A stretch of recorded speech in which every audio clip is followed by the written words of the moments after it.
वो कदम अजहर भाई ने उठाया है, ये 30 साल के बाद एक मायूसी सियासत को खत्म करने वाला कदम है। मायूसी सियासत है जो उसकी जड़ें अजहर भाई ने काट दी है। पहले गुबारी शाहिद साहब ने डिस्ट्रिक्ट काउंसिल का इलेक्शन, और वैसे तो उन्हें चौधरी साहब को शेर बोलते हैं, लेकिन मैं समझता हूँ कि वो शेर नहीं है, उनके मुंह से सीट निकाली है। और जैसे कुराई में जाकर इन्होंने फिर बोली कराई है, ऐसे किसी की जरूरत नहीं हो सकती थी।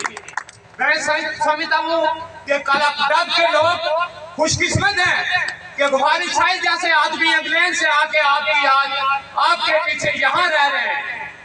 इतनी आसान जिंदगी छोड़कर अगर आपके साथ आए तो कल अदाब के लोगों को ये मैं मैसेज देता हूँ कि गुबारी शाहिद का कदम कदम पे साथ है। और अजहर भाई को ये मैं मुबारकबाद देता हूँ कि आप 30 साल तक जिस सियासत के साथ जुड़े रहे, उस सियासत को छोड़ने पे मैं आपको मुबारकबाद देता हूँ।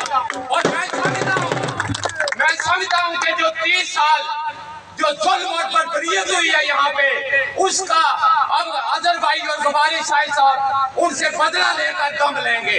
अस्सलाम।